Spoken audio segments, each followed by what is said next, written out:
And for more on this, we now have with us Ruslan Bortnik. He is the director of the Ukrainian Institute of Politics from Kiev, and he's joining us live on the show. Thank you so much for joining us on WION, sir. Right. Now, sir, Ukraine has taken 7 villages from the Zaporizhia and the Donetsk region, while Moscow has made no comment about it. Can we say that Ukraine has been successful with its first counteroffensive advancement?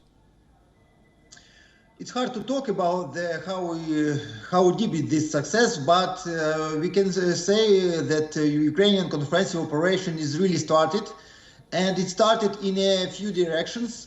3 directions in the south front, from the river of Dnieper till the Veremeivka, till the Ubledar, and Ukraine is also going to continue the counteroffensive operation around the Bakhmut. And Ukraine is going to continue counteroffensive operation around the Kharkivska Oblast. It looks like we are on the only first stage in these counteroffensive operations, and we have dealt with some kind of reconnaissance in force. Ukraine is trying to find the weak places, weak dots in Russian offensive line. And for nowadays, Ukraine use not more than 15 till maybe 20% of Ukrainian army reserves. And I think this first stage will continue 1 or maybe 2 weeks, and then Ukraine will send to the battlefield our main reserves to the weakened place of Russian offensive line. Right, sir.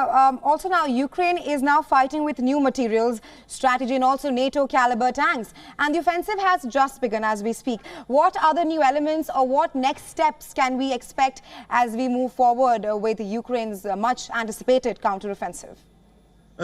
This counteroffensive operation, Ukraine is building almost at all in new Western weapon. We are talking about the Leopard tanks, we are talking about the Bradley armored vehicles, and we are talking about the different various range of anti-aircraft systems, average, Hawks, and so on, which is Ukrainian army is using nowadays. So it's a first so scaled first use of Western weapon in this war, I think, in general. And of course, Ukraine takes a lot of losses. I'm talking about the techniques and weapons, and I'm talking about the people, because Russian defending line is very strong, is very good built, is very good equipped. And Russia was prepared for this offensive operation more than half a year. I think Ukraine will continue this pressure on the long range of battlefield during the next 1 or 2 weeks, and then Ukraine will make the 1 main or 2 main strikes right. to the direction to Mariupol or Tokmak or so on. Right, we've discussed as to what is happening on the ground, but let's also talk about the other dimension of the ongoing Ukraine-Russia war. Now, Macron has clearly said that they will continue to deliver ammunition to Kiev, along with German Chancellor Olaf Scholz and the Polish president. In your viewpoint, do you think that there is a European bloc that is emerging with an aim to bring Putin on the negotiating table without the interference of US or UK? I would like to think so, but I don't think so. I think even Ukrainian counteroffensive operation will be successful. Russia will not sit down near the table of negotiation, because Russia is going to continue this war till the end, and Russia is not going to talk with Ukraine seriously. Look at, just see on the last Russian demands to Ukraine, which were announced by the Russian Senator Stekov and Medvedev and another person. They are still deepening their demands to Ukraine.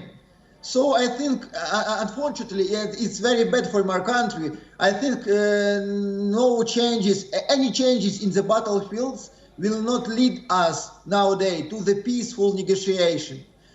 Only the changing in geopolitics and the time will make us closer to this negotiation. Right, you say that Putin will not come on the negotiating table and there will be no negotiations that will take place forward. So in your viewpoint, when do you think the war will actually come to an end?